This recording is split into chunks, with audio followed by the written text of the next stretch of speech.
বন্ধুরা, আমি আমার এই চ্যানেলে পঞ্চম শ্রেণী থেকে দ্বাদশ শ্রেণী পর্যন্ত মূল ইংরেজি বই নিয়ে আলোচনা করব।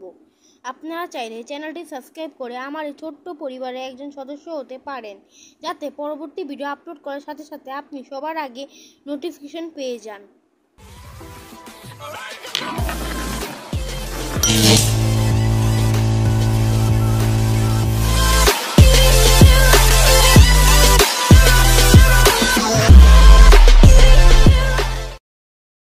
আজকে আমরা unit 14 story the hare and the tortoise এর লেসন 1 এবং 2 আলোচনা করব।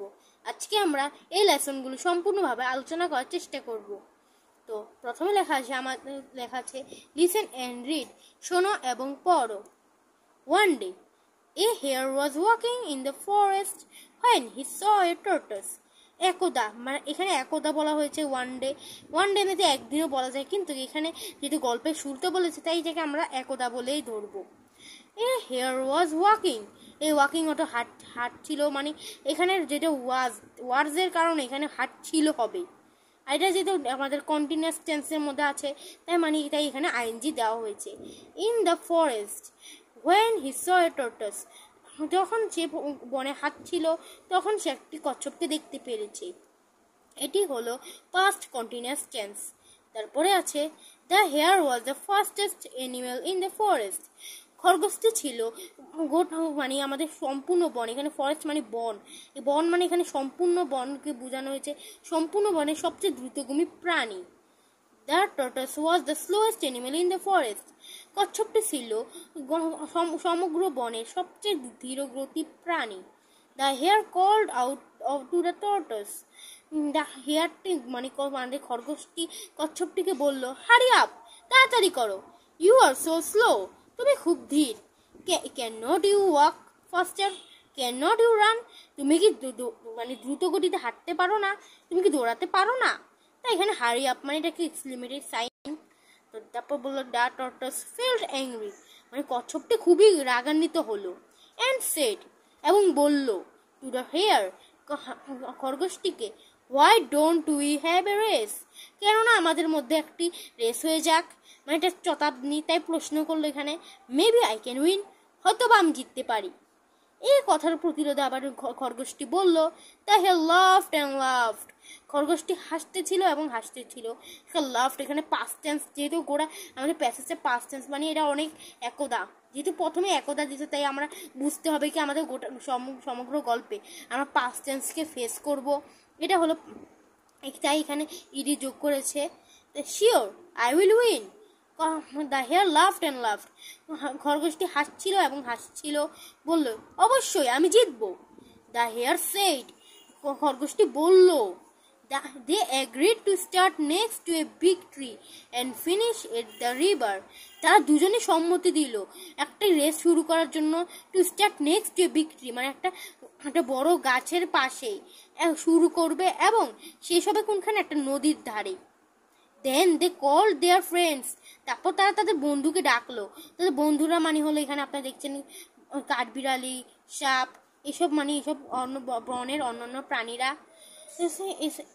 দেন they call their friends to watch, দেখতে, মানে তাদের বন্ধুদের ডাকলো তাদের এই দৌড়া রেস করবে, রেসটা দেখার জন্য। The hare stood beside the tortoise, খরগোশটি কচ্ছপের পিছনে দাঁড়ালো। অ্যান্ড দ্য রেস বিগান, এবং রেসটি শুরু হলো।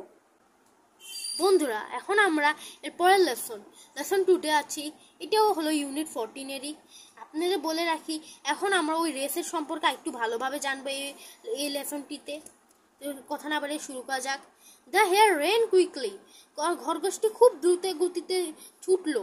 অ্যান্ড ইন ফিউ মিনিটস, এবং খুব অল্প সময়ের মধ্যে, the hare was out of sight, খরগোশটি মানে তাকে ধরাই যাবে না, তার থেকে অনেক দূরে চলে গেল, এটা বোঝানো হয়েছে আউট অফ সাইট দিয়ে, এটা একটা idiom phrase. The hare said to himself, খরগোশটি তার নিজেকেই বলল the tortoise is very far behind, খরগোশটি খুবই মানে অনেক বেশি দূরে, এটা নিজেই বলল। I can see the finish line, আমি ফিনিশ লাইনটি দেখতে পারছি। আই হ্যাভ টাইম, আমার কাছে সময় আছে। ফর এ ন্যাপ, একটি ঘুমের জন্য। ন্যাপ মানে হলো অনেক খুবই কম সময়ের জন্য আমরা যে ঘুমটা নিই তাকে ন্যাপ বলে। সাধারণত আমরা দুপুরের সময় এই ঘুমটা নিয়ে থাকি। সুন দ্য হেয়ার ওয়াজ এস্লিপ, খুব শীঘ্রই খরগোশটি ঘুমিয়ে পড়লো। আন্ডার এ ট্রি, একটি গাছের নিচে। নেক্সট টু দ্য পাথ, পাথের পাশেই মানে রাস্তা, মানে যেখান দিয়ে ওরা দৌড়াবে ওর পাশেই সে শুয়ে গেল। তো এটাও আমাদের পাস্ট টেন্সে দেখলাম। তারপরে দ্য টর্টস ওয়াক স্টিডিলি, খরগোশটি খুবই মনোমেজাজ নিয়ে মানে একদম টানা গতিতে হাঁটছিল। যেহেতু আমাদের জানি খরগোশ মানে আমাদের কচ্ছপ দৌড়াতে পারে না, তাই সে হাঁটার কথাই বোঝানো হয়েছে। এটাও হলো past tense. On and on, মানে এখানে অন দিলে উপরে বোঝানো হচ্ছে প্রিপোজিশন, কিন্তু এখানে বলতেছে হাঁটটা সিলোকে, আর সিলোকে মানে এটা অনটা প্রিপোজিশন ব্যবহৃত হয় নাই। হি ডিড নট স্টপ, থামলই না, মানে নিজের নিজের জীবনে বাজি রেখে মেয়ে দৌড়ালো। সুন, খুব শীঘ্রই। He pass the sleeping hare, সে খুব শীঘ্রই এই ঘুমান্ত হেয়ারটিকে মানে ছাড়িয়ে গেল মানে হেয়ারটি যেহেতু ঘুমানো ছিল তাই সে খুব আস্তে আস্তে চলে আসলো। The hare slept for an hour, খরগোশটি খুব 1 ঘন্টা মানে এক ঘন্টার মতন ঘুমাচ্ছিল। এখানে স্লিপড ব্যবহার, যেমন স্লিপের পাস্ট ফর্ম হলো স্লিপড, যেহেতু আমরা জানি এটা পাস্ট টেন্সের উপর ভিত্তি হবে তাই স্লিপটি হবে। হয়নি ফাইনালি ও কাপ, যখন অবশেষে সে জাগলো। ও কাপ মানে জাগত, এখানে ওয়েক আপের পাস্ট টেন্স হলো ও কাপ, তাও আমাদের মনে রাখতে হবে। হি লুকড, সে দেখলো।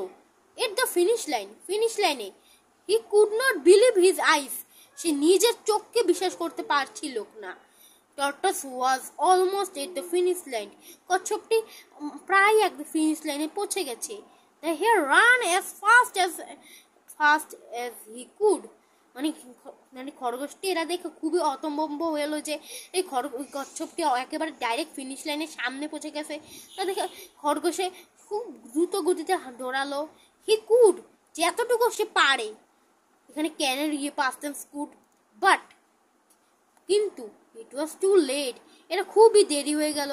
The tortoise cross the finish line, কচ্ছপটি ফিনিশ লাইন মানে ক্রস করে ফেললো, মানে একেবারে ছুঁয়ে গেল। অ্যান্ড ওন দ্য কম্পিটিশন, এবং কম্পিটিশনটা জিতে গেল। এখানে রেসটাই হলো ওদের competition. The hare was furious, খরগোশটি খুবই রাগান্বিত হলো, মানে ও নিজের উপর নিজেই রাগান্বিত হলো আর কি। দ্য টর্টস লুকড ব্যাক, কচ্ছপটি পিছনে তাকিয়ে তাকালো। এট দ্য হেয়ার, খরগোশের দিকে। এন্ড স্মাইল্ড, এবং হাসলো। দেন হি সেড, তারপর সে বলল, slow but steady wins the race, ধীর কিন্তু স্টেডি মানে হলো যদি আপনার চেষ্টা পরিশ্রম উইন্স দ্য রেস, রেস জিতাতে পারে।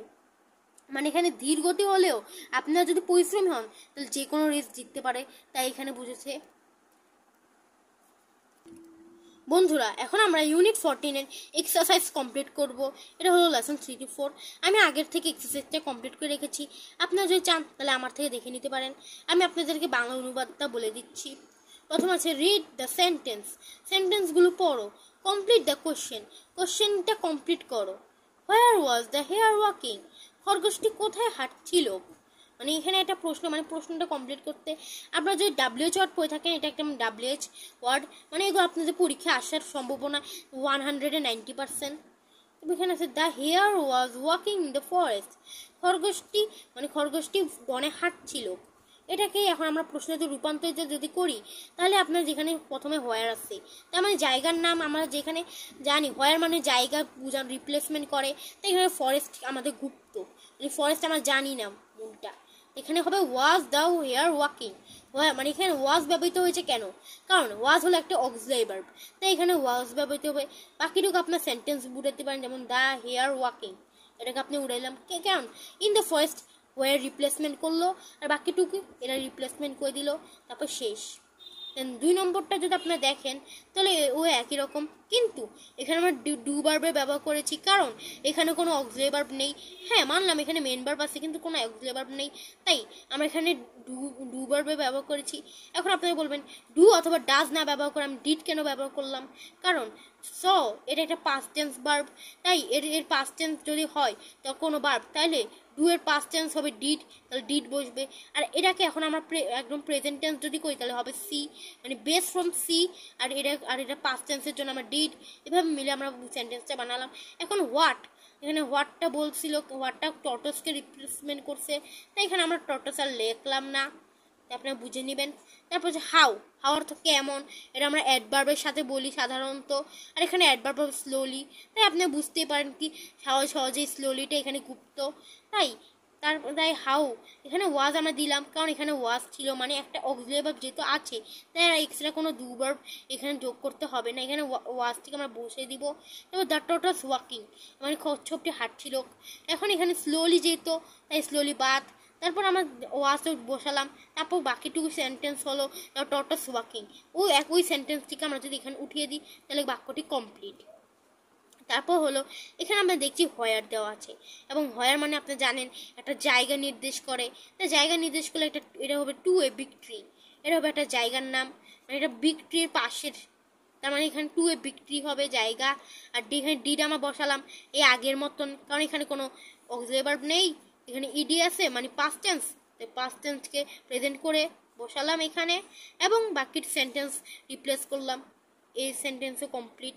তারপর হু ওয়েন টু স্লিপ, এখানে ওয়েন বসালাম, কারণ এখানে হুর পরে ডু ডিড ডাস এগুলো হয় না, আর হু মানে হলো কে, আর কে সবসময় যে বক্তা বা ব্যক্তি তাকেই নির্দেশ করে, যেমন দ্য হেয়ার এটা একটা ব্যক্তি, মানে এগুলোর মধ্যে এরা হলো একটা চিপ, আর বাকিগুলো হলো জ্বর বা বার্ব, মেন সাবজেক্টের রিপ্লেসমেন্ট যেহেতু হু করেছে, তাই এখানে আর দ্য হেয়ার আমরা বসালাম না, দ্য হেয়ারের পর আছে ওয়েন টু স্লিপ লিখে দিলাম।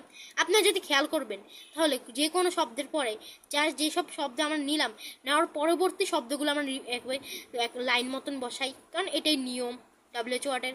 এসব নিয়মগুলো যদি আপনারা শিখে ফেলেন তাহলে ডাব্লিউএইচ ওয়ার্ড আপনাদের জন্য অনেক সহজ হয়ে যাবে। তারপর হাউ লং, এখানে হাউ লং মানে কত দূর, এখানে কত দূর না, এখানে আসলে সময়ের কথা বোঝানো হয়েছে, তাই এখানে এন হাওয়ার আমরা কেটে দিলাম। তারপর আছে হি স্লিপড ফর, তো এখানে আমি হি স্লিপ দিলাম, যেহেতু এখানে কোনো নাই মানে অক্সিলারি ভার্ব নেই, তাই আমি আস্তে করে অক্সিলারি ভার্বের বদলে ডু ভার্ব নিলাম। এখন ডু ভার্ব কি নিব, ডিড নিব, কারণ এবার পাস্ট টেন্স স্লিপড আছে, তাই আমরা এখানে ডিড দিলাম। তারপরে এবার এখানেও একই রকম, এটাও আপনি বুঝে নেবেন, ওকে আমার পাস্ট প্রেজেন্ট করলাম, কোনো অক্সিলারি ভার্ব নেই, ডিড বানালাম, আর বাকি সেন্টেন্স বসালাম, হোয়েন সময় নির্দেশ করে, তার মানে এখানে আমার সময় কেটে দিলাম। তারপরে আছে হু ওন দ্য রেস, কে রেসটি জিতেছে, এখানে হু দ্য টর্টস নির্দেশ করেছে, দ্য টর্টস মানে সাবজেক্ট না, এই সাবজেক্ট শেষ। তারপর যেহেতু এখানে কোনো ডু ডাজ ডিড বসে না, তাই ওন দ্য রেস আমরা ক্লিয়ার বসিয়ে দিব। তাহলে আশা করি আপনি এটা বুঝতে পেরেছেন, তাই খাতায় এটা নিশ্চিত উঠে দিবেন। তারপর আছে রিড দ্য সেন্টেন্স মানে বাক্যগুলো পড়ো। Which animal is each sentence about, কোন অ্যানিমেল কোন সেন্টেন্সের মধ্যে হতে পারে, রাইট টি ফর টর্টস, টি লেখো কচ্ছপের জন্য, আর এইচ ফর হেয়ার, অথবা খরগোশ লেখো, মানে আমরা এইচ দিব হেয়ারের জন্য, মানে খরগোশের জন্য। তো এখানে প্রথমে আছে he is the fastest animal in the forest, সে বনের সবচেয়ে দ্রুতগামী প্রাণী। এখন সবচেয়ে দ্রুতগামী প্রাণী হলো খরগোশ, এটা আমরা জানি, বা আপনারা যদি প্যাসেজটা ভালো করে পড়েন তাহলে আপনি বুঝে যাবেন, তাই এখানে আমরা এইচ দিলাম। তারপর আছে he is the slowest animal in the forest, সে সবচেয়ে ধীরগতি প্রাণী বনের মধ্যে, তাহলে এটা হবে টর্টস মানে কচ্ছপ, তাই আমরা এখানে টি লিখলাম। তারপর আছে হি টুক a nap during the race, সে একটি বিশ্রাম বা এখানে ঘুমিয়েছিল রেসের মধ্যেই, এটা হবে এইচ মানে হেয়ার আমরা দেখেছিলাম রেসের মধ্যে ঘুমিয়েছিল। তারপর he cross the finish line first, সে সবার আগে ফিনিশ লাইন কমপ্লিট করেছে, এটা হবে কচ্ছপ মানে টর্টস, তো এখানে টি লিখলাম আমরা। তারপর he was angry at the end of the race, সে খুব রাগান্বিত হলো রেসের শেষের দিকে, এটা হবে হেয়ার, কারণ আমরা প্যাসেজের শেষের দিকে পড়লাম হেয়ার ফিউরিয়াস হয়েছিল। তো এখন আমরা এর পরের লেসন অর্থাৎ লেসন 5 to 6 পড়ব। আমরা আজকে গোটা ইউনিটটাই শেষ করলাম, আপনারা কিছু মনে করবেন না। ফিল ইন দ্য ব্ল্যাঙ্কগুলো ফিল করো বা পূর্ণ করো উইথ দ্য কারেক্ট ওয়ার্ড, সঠিক শব্দটি নিয়ে, ফ্রম দ্য বক্স থেকে, আমরা বক্স থেকে সঠিক শব্দ নিয়ে এখানে ফিল করব। এটা আমরা আগের থেকে করে নিয়েছি, আপনারা চাইলে এটা করতে পারেন দেখে। The hare was the fastest animal, খরগোশটি ছিল সবচেয়ে দ্রুতগতি প্রাণী। এখান থেকে আপনারা দেখে নিয়ে নেবেন, কারণ এখানে আমি ফাস্টেস্ট মানে এখানে বসালাম, আপনাদের জন্য আমি একটু সহজ করি। তো ব্ল্যাঙ্ক অ্যানিমাল মানে হেয়ারটা কি কেমন অ্যানিমেল ছিল, তাহলে আপনারা জানেন স্লোয়েস্ট হবে না, আই স্লোয়েস্ট বাজে আর এগুলো হবে না, তাই হবে ফাস্টেস্ট। তো but the tortoise was the slowest, কারণ কচ্ছপটি ছিল সবচেয়ে ধীরগতি প্রাণী। ওয়ান ডে, একদা, মানে এটা আমরা পড়েছিলাম গল্পতেই, দ্য টর্টস অ্যান্ড হেয়ার রেস্ট, খরগোশ এবং কচ্ছপের রেস হয়েছিল। এখানে রেস্ট, এখানে আমি এটাতে পেলাম। তারপরে the hare ran very quickly, খরগোশটি খুব দ্রুত গতিতে দৌড়াচ্ছিল। বাট দেন হি টুক, কিন্তু তারপরে সে নিল, নেওয়াটা এখানে টুক আমি এখানে পেলাম, এ ন্যাপ, একটি ঘুম। দ্য টর্টস ওয়াকড অন স্টিডিলি, খরগোশটি একদম মানে পরিশ্রম বা একদা হেঁটেই চললো, স্টিডিলি মানে কোনো থামলো না। While the hare was sleeping, কিছুক্ষণ পরে হেয়ার মানে খরগোশটি ঘুমিয়েছিল বা ঘুমন্ত হয়ে গেছিল, এটাই বোঝানো হয়েছে। দ্য টর্টস পাস্ট, মানে পাস্টও নিলাম আমি এখান থেকে। হিম, তাকে, মানে হেয়ারটাকে বোঝানো হয়েছে হিম দিয়ে। The tortoise cross the finish line, কচ্ছপটি ফিনিশ লাইন পার করে গেল। ফার্স্ট, প্রথমে, অ্যান্ড ওন দ্য রেস, এবং রেসটিকে জিতে গেল, এখানে ওন। তারপরে এখন আমরা এফ নম্বর, মানে match the words in column A with the words with similar meaning in column B, মানে কলম এ থেকে যে শব্দটি কলম বিতে একই রকম মিনিং দেয়, এগুলোকে আমরা করবো সিমিলার, মানে আমাদের টানাটানি করতে হবে এইগুলো মিনিংকে। আমি এখানে টানাটানি আমি আপনাদের বুঝিয়ে দিই, আপনার নিজেরাই এঁকে নেবেন। তারপর এই নম্বরে অ্যাংরির সাথে আমার এখানে ফিউরিয়াস মিলে, তো এখানে 1 দেওয়া আছে, আপনি দেখতে পারেন। এরপরে ফাস্ট মানে হলো অনেক দ্রুত গতিতে হাঁটে বা দ্রুত গতিতে দৌড়ায়, এটাকে আমরা কুইকও বলতে পারি, মানে এটা সিনোনিম। এটা তো সিনোনিমে বা ন্যাপের সিনোনিম স্লিপ, মানে ছোট ঘুম বড় ঘুম একটা। তো 3 নেক্সট টু, মানে পাশে মানে বিসাইড অর্থ পাশে, একই মিনিং, সিনোনিম। তারপর হলো স্টার্ট, অর্থ শুরু করা, এটা হলো আবার বিগিন মানেও শুরু করা।